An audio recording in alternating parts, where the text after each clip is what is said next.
खुदिंगमक्सु Sangai festival असे सरुक याबा यावबिगनु अदुगा मरुइना अखोई खोंजोम साकन लेमिनरिबा अखोई खोंजोम साकन गी प्रजा मियामसु अखोई संगाई फेस्टिवल से सरुक याजरोय अदुगा संगाई फेस्टिवल तौबसे मरम चादे मियोय गी बगी हक्कुना खोंगाव नरगा सादबुने हेना मीदगी साने हेना लुमना मदुगी उमई ओइना पांथोकपा अखोई फंडामेंटल राइट इंडियन कॉन्स्टिट्यूशन पीरिबा अखोई मियोबगी राइट अदुना मत्लगा सा योक्तना लेरगदी अखोई मणिपुरी दा खुंदारिबा अखोई खुंदामिनरिबा कालु खुदिमक येलो ग्रुप अखोई खुदिमक से अखोई राइट से करिगिदमक्ता अखोई बो इंडिया की सिटीजन अमनी आइदना हाइबिरिबनो अखोई इंडिया अखोई बो इंडिया की सिटीजन अमनी आइदना हाइबिरगदी अखोई इंडिया गवर्नमेंट पीबा इंडियन कॉन्स्टिट्यूशन पीबा फंडामेंटल राइट खुदिमक्सु संगाई फेस्टिवल असे सरुक याबा यावबिगनु अदुगा मरुइना अखोई खोंजोम साकन लेमिनरिबा अखोई खोंजोम साकन गी प्रजा मियामसु अखोई संगाई फेस्टिवल से सरुक याजरोय अदुगा संगाई फेस्टिवल तौबसे मरम चादे मियोय गी बगी हक्कुना खोंगाव नरगा सादबुने हेना मीदगी साने हेना लुमना मदुगी उमई ओइना पांथोकपा अखोई फंडामेंटल राइट इंडियन कॉन्स्टिट्यूशन पीरिबा अखोई मियोबगी राइट अदुना मत्लगा सा योक्तना लेरगदी अखोई मणिपुरी दा खुंदारिबा अखोई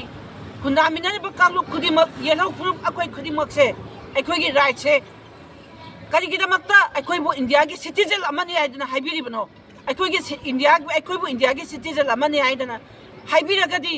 अखोई इंडिया गवर्नमेंट पीबा इंडियन कॉन्स्टिट्यूशन पीबा फंडामेंटल राइट अदो फंगिबा फावबदी अखोई संगाई फेस्टिवल पांथोकपसे मरम चादे अखोई संगाई फेस्टिवल यावरोय संगाई फेस्टिवल पांथोकपिगनु हाइबा अदुगिदमक्तनी ngase अखोई खोंजोम साकन मेरा पाइबी फोरम अमदी क्लबसिंग अखोई सिंजरगा खोंजोम पेशेंदा अखोई मसी वाकन मिखोमसे खुंजरिबस सिदगी हौगदोरिबा संगाई फेस्टिवल तौबसे मरम चादे अखोई पामदे मियोबगी हक संगाई फेस्टिवल गा अनि चांगदमनबसे अखोई यानिंदे अदुना संगाई फेस्टिवल तौबसे अखोई तौबिगनु अदुना संगाई फेस्टिवल दा सरुक याबा अखोई इरमदा मसिदा लेइबा लेइचासिंग सरुक याबा यावबिगनु मसिदगिना सही अनि मखाइगी ममांगदगी मणिपुरदा असुकी मतिक अवाबा नंगबा कांगलुप मसेनगी इरांगी मिंगदा अतोपा इमिग्रेंट माइग्रेंट दुंसिंदुना अखोई मियामबो असुकी मतिक हानिंगाई लेतना अवाबा नंगलबा मियोय लिसिंग हुंपु हेना मयुम मकयुम मई थादोक पिखिदना जंगजफम लेइतदना रिलीफ कैम्पदा अयोक्पा ngaगुमना हौजिक लेइरिबा सुमनतगी सरकारना इमुंग अमगी मेंटेनेंस तौननबा नोंमदा लुपा मरफु खक पिरगा चेंग केजीदा लुपा यांखै पिरबा मतमसिदा लुपा मरफुना मेंटेनेंस तौरगा इमुंग अमबु हिंगु हाइदना अयोक्पा सागुम सरंग मनुंगा कोसिलगा थंबा मीगुम थम्मगा मी मगी पुंसीगा संगाई फेस्टिवल गा चांगदमनबा हराव कुमैदा नुमित 10 हेना मतम मांगहनबा मणिपुर की सेमिटलोंदा सुकिमतिक हाइनिंगाई लेतना वारबा मतमसिदा यूनियन गवर्नमेंटना डायरेक्ट मकुत्ता अखोई मणिपुर स्टेट को पाइसलगा मदुगी महुत सिंदुना यूनियन गवर्नमेंटना थारइबा गवर्नरना अखोई प्रजा मियाम की अवाबा खंगबिदना अखोई प्रजा मियामना कयारक हन्ना संगाई फेस्टिवल असे पांथोकबिगनु अखोई आईडीपी सिंसी मागी मयुम मयुमदा हलन खब मतुंगा अखोई संगाई फेस्टिवल असे पांथोकबियु अदुगा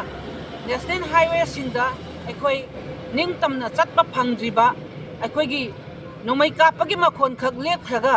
मणिपुरदा शांति हंजिलकले हाइदना कोइलाव लाउरिबा यूनियन गवर्नमेंट की मिरियंग अदो डायरेक्ट हक्थेंगना अखोई मणिपुर बुंगाइबा मणिपुर की गवर्नरना खंगना ताबीदना लेरिबा अदुगा मणिपुरदा बफर जोन थम्मिबा बफर जोन हाइबसे कर्म मफमदा थमगदगे हाइबा अदुगी अर्थ अखोई इंडिया की मनुंगदा लेरिबा स्टेट अमगी मनुंगदा करमना करिगिदमक बफर जोन थम्बिरिबनो बफर जोन हाइबसे कंट्री अमगी मरक्ता मुक्नरक्पा मतमदा मदुदा चंगबा याबा यादबा कंट्री अममगी मियोइसिंदुगिने अदुबु इंडिया की मनुंगदा लेजबा अपिकवा स्टेट अमदा बफर जोन थमदना सिंगी लमगा तंपाकी लमगा दा खुंदामिनरिबा मियोइसिंग चथोक चसिन याहनरिबा मसी हाना याहनबियु अदुगा national highway da akhoi movement tawriba akhoi free movement tawba ngamhanbiu masi yadriba phawbadi akhoi gi kumhai harau asi tawbiganu matam sangna numit tarani kumhai harau tawdana akhoi yamna irang amada tawhallaga akhoi gi semit londana sukimatik sollaba IDP singi mamittagi mapi kangjiba aduga akhoi na sukimatik waraba matam sida sangai festival tawbiganu haidana akhoi na hanjal wakatchabada tabidrabanina akhoi manipurda leminariba akhoi gi praja khudingmak su sangai festival ase saruk yaba yaubiganu aduga maroina akhoi khongjom sakanda leminariba akhoi khongjom sakan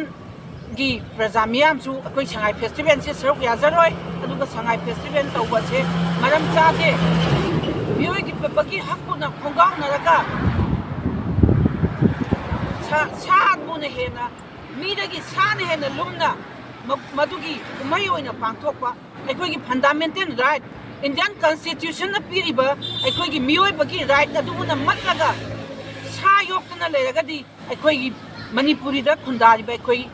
khundaminani ba kalu khudimak yelau group akhoi khudimak se akhoi gi right se karigi damakta akhoi bo India gi citizen amani aidana haibiri bano akhoi gi India akhoi bo India gi citizen amani aidana haibiragadi akhoi gi India government na piba Indian constitution na piba fundamental right ado phangdiru phawbadi akhoi sangai festival pangthokpase maram chade akhoi sangai festival yauroi sangai festival pangthokpiganu haiba adugi damaktani ngase akhoi khongjom sakan mera paibi forum amadi club sinai akhoi sinjaraga khongjom pesenda akhoi nasi wakat mikhamase punjaribas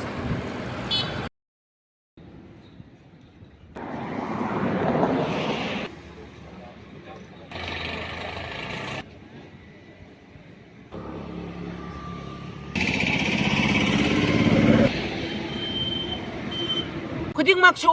sangai festival ase saruk yaba yaubiganu aduga maroina akhoi khongjom sakanda leminariba akhoi khongjom sakan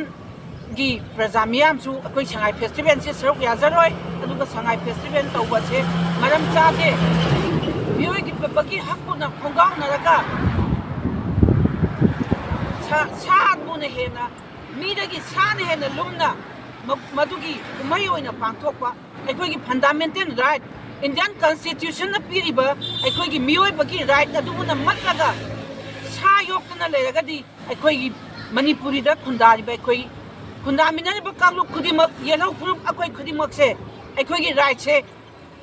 karigi damakta akhoi bo India gi citizen amani aidana haibiri bano akhoi gi akhoi bo India gi citizen amani aidana haibiragadi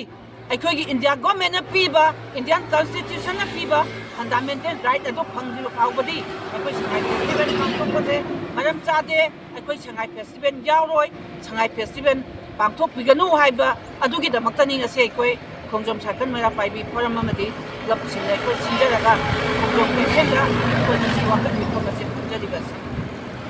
sidagi haugadoriba sangai festival tawba se maram chade akhoi pamde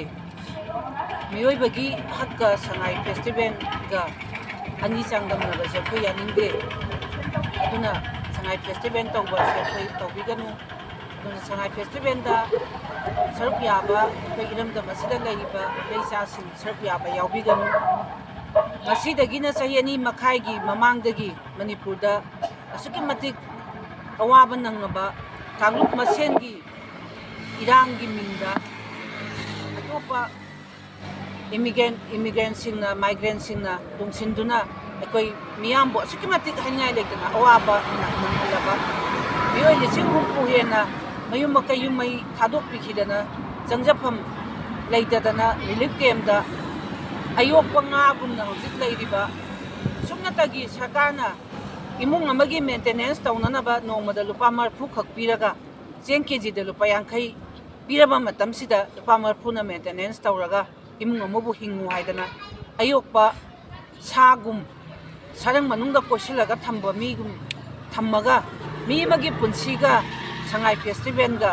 jangdamnaba harau kumaida numit tarani hena matam manghanba manipur gi semitlonda sukimatik haningai lektana waraba matamsida union government na direct makutta akhoi manipur state pu pasalaga madugi mahut sinduna union government na thariba governor na ꯑꯩꯈꯣꯏꯒꯤ ꯄ꯭ꯔꯖꯥ ꯃꯤꯌꯥꯝꯒꯤ ꯑꯋꯥꯕ ꯈꯪꯕꯤꯗꯅ ꯑꯩꯈꯣꯏ ꯄ꯭ꯔꯖꯥ ꯃꯤꯌꯥꯝꯅ ꯀꯌꯥꯔꯛ ꯍꯟꯅ ꯁꯉꯥꯏ festival ꯑꯁꯤ ꯄꯥꯡꯊꯣꯛꯄꯤꯒꯅꯨ ꯑꯩꯈꯣꯏꯒꯤ IDPꯁꯤꯡꯁꯤ ꯃꯥꯒꯤ ꯃꯌꯨꯝꯗ ꯍꯜꯍꯟꯈ꯭ꯔꯕ ꯃꯇꯨꯡꯗ ꯑꯩꯈꯣꯏ ꯁꯉꯥꯏ ꯐꯦꯁꯇꯤꯚꯦꯜ ꯑꯁꯤ ꯄꯥꯡꯊꯣꯛꯄꯤꯌꯨ ꯑꯗꯨꯒ ꯅꯦꯁꯅꯦꯜ ꯍꯥꯏꯋꯦꯁꯤꯡꯗ ꯑꯩꯈꯣꯏ ꯅꯤꯡꯇꯝꯅ ꯆꯠꯄ ꯐꯪꯗ꯭ꯔꯤꯕ ꯑꯩꯈꯣꯏꯒꯤ ꯅꯣꯡꯃꯩ ꯀꯥꯞꯄꯒꯤ ꯃꯈꯣꯟꯈꯛ ꯂꯦꯞꯈ꯭ꯔꯒ ꯃꯅꯤꯄꯨꯔꯗ ꯁꯥꯟꯇꯤ ꯍꯟꯖꯤꯜꯂꯛꯂꯦ ꯍꯥꯏꯗꯅ ꯀꯣꯏꯂꯥꯎ ꯂꯥꯎꯔꯤꯕ ꯌꯨꯅꯤꯌꯟ ꯒꯣꯔꯃꯦꯟꯒꯤ ꯃꯤꯠꯌꯦꯡ ꯑꯗꯣ ꯗꯥꯏꯔꯦꯛ ꯍꯛꯊꯦꯡꯅꯅ ꯑꯩꯈꯣꯏꯒꯤ ꯃꯅꯤꯄꯨꯔꯕꯨ ꯉꯥꯛꯏꯕ ꯃꯅꯤꯄꯨꯔꯒꯤ ꯒꯕꯔꯅꯔꯅ ꯈꯪꯅ ꯇꯥꯕꯤꯗꯅ ꯂꯩꯔꯤꯕ ꯑꯗꯨꯒ ꯃꯅꯤꯄꯨꯔꯗ ꯕꯐꯔ ꯖꯣꯟ ꯊꯝꯃꯤꯕ ꯕꯐꯔ ꯖꯣꯟ ꯍꯥꯏꯕꯁꯤ ꯀꯔꯝꯕ ꯃꯐꯝꯗ ꯊꯝꯒꯗꯒꯦ ꯍꯥꯏꯕ ꯑꯗꯨꯒꯤ ꯑꯥꯔꯊ ꯑꯩꯈꯣꯏꯒꯤ ꯏꯟꯗꯤꯌꯥꯒꯤ ꯃꯅꯨꯡꯗ ꯂꯩꯔꯤꯕ ꯁ꯭ꯇꯦꯠ ꯑꯃꯒꯤ ꯃꯅꯨꯡꯗ ꯀꯔꯤꯒꯤꯗꯃꯛ ꯕꯐꯔ ꯖꯣꯟ ꯊꯝꯕꯤꯔꯤꯕꯅꯣ ꯕꯐꯔ ꯖꯣꯟ ꯍꯥꯏꯕꯁꯦ ꯀꯟꯇ꯭ꯔꯤ ꯑꯃꯒ ꯀꯟꯇ꯭ꯔꯤ ꯑꯃꯒꯤ ꯃꯔꯛꯇ ꯃꯨꯛꯅꯔꯛꯄ ꯃꯇꯝꯗ ꯃꯗꯨꯗ ꯆꯪꯕ ꯌꯥꯕ ꯌꯥꯗꯕ ꯀꯟꯇ꯭ꯔꯤ ꯑꯃꯃꯝꯒꯤ ꯃꯤꯑꯣꯏꯁꯤꯡꯗꯨꯒꯤꯅꯤ ꯑꯗꯨꯕు ꯏꯟꯗꯤꯌꯥꯒꯤ ꯃꯅꯨꯡꯗ ꯂꯩꯖꯕ ꯑꯄꯤꯛꯄ ꯁ꯭ꯇꯦꯠ ꯑꯃꯗ ꯕꯐꯔ ꯖꯣꯟ ꯊꯝꯗꯅ ꯆꯤꯡꯒꯤ ꯂꯝꯒ ꯇꯝꯄꯥꯛꯀꯤ ꯂꯝꯒ ꯗ ꯈꯨꯟꯗꯥꯃꯤꯟꯅꯔꯤꯕ ꯃꯤꯑꯣꯏꯁꯤꯡ ꯆꯠꯊꯣꯛ ꯆꯠꯁꯤꯟ ꯌꯥꯍꯟꯗ꯭ꯔꯤꯕ ꯃꯁꯤ ꯍꯥꯟꯅ ꯌꯥꯍꯟꯕꯤꯌꯨ ꯑꯗꯨꯒ ꯅꯦꯁꯅꯦꯜ ꯍꯥꯏꯋꯦꯗ ꯑꯩꯈꯣꯏ ꯃꯨꯚꯃꯦꯟ ꯇꯧꯔꯤꯕ ꯑꯩꯈꯣꯏ ꯐ꯭ꯔꯤ ꯃꯨꯚꯃꯦꯟ ꯇꯧꯕ ꯉꯝꯍꯟꯕꯤꯌꯨ ꯃꯁꯤ ꯌꯥꯗ꯭ꯔꯤꯕ ꯐꯥꯎꯕꯗꯤ ꯑꯩꯈꯣꯏꯒꯤ ꯀꯨꯝꯍꯩ ꯍꯔꯥꯎ ꯑꯁꯤ ꯇꯧꯕꯤꯒꯅꯨ ꯃꯇꯝ ꯁꯥꯡꯅ ꯅꯨꯃꯤꯠ 10ꯅꯤ ꯀꯨꯝꯍꯩ ꯍꯔꯥꯎ ꯇꯧꯗꯅ ꯑꯩꯈꯣꯏꯕꯨ ꯌꯥꯝꯅ ꯏꯔꯥꯡ ꯑꯃꯗ ꯇꯥꯎꯍꯜꯂꯒ ꯑꯩꯈꯣꯏꯒꯤ ꯁꯦꯟꯃꯤꯠꯂꯣꯟꯗꯅ ꯑꯁꯨꯛꯀꯤ ꯃꯇꯤꯛ ꯁꯣꯛꯍꯜꯂꯕ IDPꯁꯤꯡꯒꯤ ꯃꯃꯤꯠꯇꯒꯤ ꯃꯄꯤ ꯀꯪꯗ꯭ꯔꯤꯕ ꯑꯗꯨꯒ ꯑꯩꯈꯣꯏꯅ ꯑꯁꯨꯛꯀꯤ ꯃꯇꯤꯛ ꯋꯥꯔꯕ ꯃꯇꯝꯁꯤꯗ ꯁꯉꯥꯏ ꯐꯦꯁꯇꯤꯚꯦꯜ ꯇꯧꯕꯤꯒꯅꯨ ꯍꯥꯏꯗꯅ ꯑꯩꯈꯣꯏꯅ ꯍꯟꯖꯟ ꯋꯥꯀꯠꯆꯕꯗ ꯇꯥꯕꯤꯗ꯭ꯔꯕꯅꯤꯅ ꯑꯩꯈꯣꯏ ꯃꯅꯤꯄꯨꯔꯗ ꯂꯩꯃꯤꯟꯅꯔꯤꯕ ꯑꯩꯈꯣꯏꯒꯤ ꯄ꯭ꯔꯖꯥ ꯈꯨꯗꯤꯡꯃꯛꯁꯨ ꯁꯉꯥꯏ ꯐꯦꯁꯇꯤꯚꯦꯜ ꯑꯁꯦ ꯁꯔꯨꯛ ꯌꯥꯕ ꯌꯥꯎꯕꯤꯒꯅꯨ ꯑꯗꯨꯒ ꯃꯔꯨꯑꯣꯏꯅ ꯑꯩꯈꯣꯏ ꯈꯣꯡꯖꯣꯝ ꯁꯥꯔꯀꯜꯗ ꯂꯩꯃꯤꯟꯅꯔꯤꯕ ꯑꯩꯈꯣꯏ ꯈꯣꯡꯖꯣꯝ ꯁꯥꯔꯀꯜꯒꯤ ꯄ꯭ꯔꯖꯥ ꯃꯤꯌꯥꯝꯁꯨ ꯑꯩꯈꯣꯏ ꯁꯉꯥꯏ ꯐꯦꯁꯇꯤꯚꯦꯜꯁꯦ ꯁꯔꯨꯛ ꯌꯥꯖꯔꯣꯏ ꯑꯗꯨꯒ ꯁꯉꯥꯏ ꯐꯦꯁꯇꯤꯚꯦꯜ ꯇꯧꯕꯁꯦ ꯃꯔꯝ ꯆꯥꯗꯦ ꯃꯤꯑꯣꯏꯕꯒꯤ ꯍꯛꯄꯨꯅ ꯈꯣꯡꯒꯥꯎꯅꯔꯒ ꯁꯥꯕꯨꯅ ꯍꯦꯟꯅ ꯃꯤꯗꯒꯤ ꯁꯥꯅ ꯍꯦꯟꯅ ꯂꯨꯝꯅ ꯃꯗꯨꯒꯤ ꯀꯨꯝꯍꯩ ꯑꯣꯏꯅ ꯄꯥꯡꯊꯣꯛꯄ ꯑꯩꯈꯣꯏꯒꯤ ꯐꯟꯗꯥꯃꯦꯟꯇꯦꯜ ꯔꯥꯏꯠ ꯏꯟꯗꯤꯌꯥꯟ ꯀꯟꯁꯇꯤꯇ꯭ꯌꯨꯁꯟꯅ ꯄꯤꯔꯤꯕ ꯑꯩꯈꯣꯏꯒꯤ ꯃꯤꯑꯣꯏꯕꯒꯤ ꯔꯥꯏꯠ ꯑꯗꯨꯕꯨꯅ ꯃꯠꯂꯒ ꯁꯥ ꯌꯣꯛꯇꯨꯅ ꯂꯩꯔꯒꯗꯤ ꯑꯩꯈꯣꯏꯒꯤ ꯃꯅꯤꯄꯨꯔꯤꯗ ꯈꯨꯟꯗꯥꯔꯤꯕ ꯑꯩꯈꯣꯏ ꯈꯨꯟꯗꯥꯃꯤꯟꯅꯔꯤꯕ ꯀꯥꯡꯂꯨꯞ ꯈꯨꯗꯤꯡꯃꯛ ꯌꯦꯜꯍꯧ ꯐꯨꯔꯨꯞ ꯑꯩꯈꯣꯏ ꯈꯨꯗꯤꯡꯃꯛꯁꯦ ꯑꯩꯈꯣꯏꯒꯤ ꯔꯥꯏꯠꯁꯦ ꯀꯔꯤꯒꯤꯗꯃꯛꯇ ꯑꯩꯈꯣꯏꯕꯨ ꯏꯟꯗꯤꯌꯥꯒꯤ ꯁꯤꯇꯤꯖꯦꯟ ꯑꯃꯅꯤ ꯍꯥꯏꯗꯅ ꯍꯥꯏꯕꯤꯔꯤꯕꯅꯣ ꯑꯩꯈꯣꯏꯕꯨ ꯏꯟꯗꯤꯌꯥꯒꯤ ꯁꯤꯇꯤꯖꯦꯟ ꯑꯃꯅꯤ ꯍꯥꯏꯗꯅ ꯍꯥꯏꯕꯤꯔꯒꯗꯤ ꯑꯩꯈꯣꯏꯒꯤ ꯏꯟꯗꯤꯌా ꯒꯣꯔꯃꯦꯟꯅ ꯄꯤꯕ ꯏꯟꯗꯤꯌꯥꯟ ꯀꯟꯁꯇꯤꯇ꯭ꯌꯨꯁꯟꯅ ꯄꯤꯕ ꯐꯟꯗꯥꯃꯦꯟꯇꯦꯜ ꯔꯥꯏꯠ ꯑꯗꯨ ꯐꯪꯗ꯭ꯔꯤꯕ ꯐꯥꯎꯕꯗꯤ ꯑꯩꯈꯣꯏ ꯁꯉꯥꯏ ꯐꯦꯁꯇꯤꯚꯦꯜ ꯄꯥꯡꯊꯣꯛꯄꯁꯦ ꯃꯔꯝ ꯆꯥꯗꯦ ꯑꯩꯈꯣꯏ ꯁꯉꯥꯏ ꯐꯦꯁꯇꯤꯚꯦꯜ ꯌꯥꯎꯔꯣꯏ ꯁꯉꯥꯏ ꯐꯦꯁꯇꯤꯚꯦꯜ ꯄꯥꯡꯊꯣꯛꯄꯤꯒꯅꯨ ꯍꯥꯏꯕ ꯑꯗꯨꯒꯤꯗꯃꯛꯇꯅꯤ ꯉꯁꯤ ꯑꯩꯈꯣꯏ ꯈꯣꯡꯖꯣꯝ ꯁꯥꯔꯀꯜ ꯃꯩꯔꯥ ꯄꯥꯏꯕꯤ ꯐꯣꯔꯝ ꯑꯃꯗꯤ ꯀ꯭ꯂꯕꯁꯤꯡꯅ ꯑꯩꯈꯣꯏ ꯁꯤꯟꯖꯔꯒ ꯈꯣꯡꯖꯣꯝ ꯀꯩꯊꯦꯜꯗ ꯑꯩꯈꯣꯏ ꯉꯁꯤ ꯋꯥꯀꯠ ꯃꯤꯐꯝ ꯑꯁꯤ ꯈꯟꯖꯔꯤꯕꯁꯤ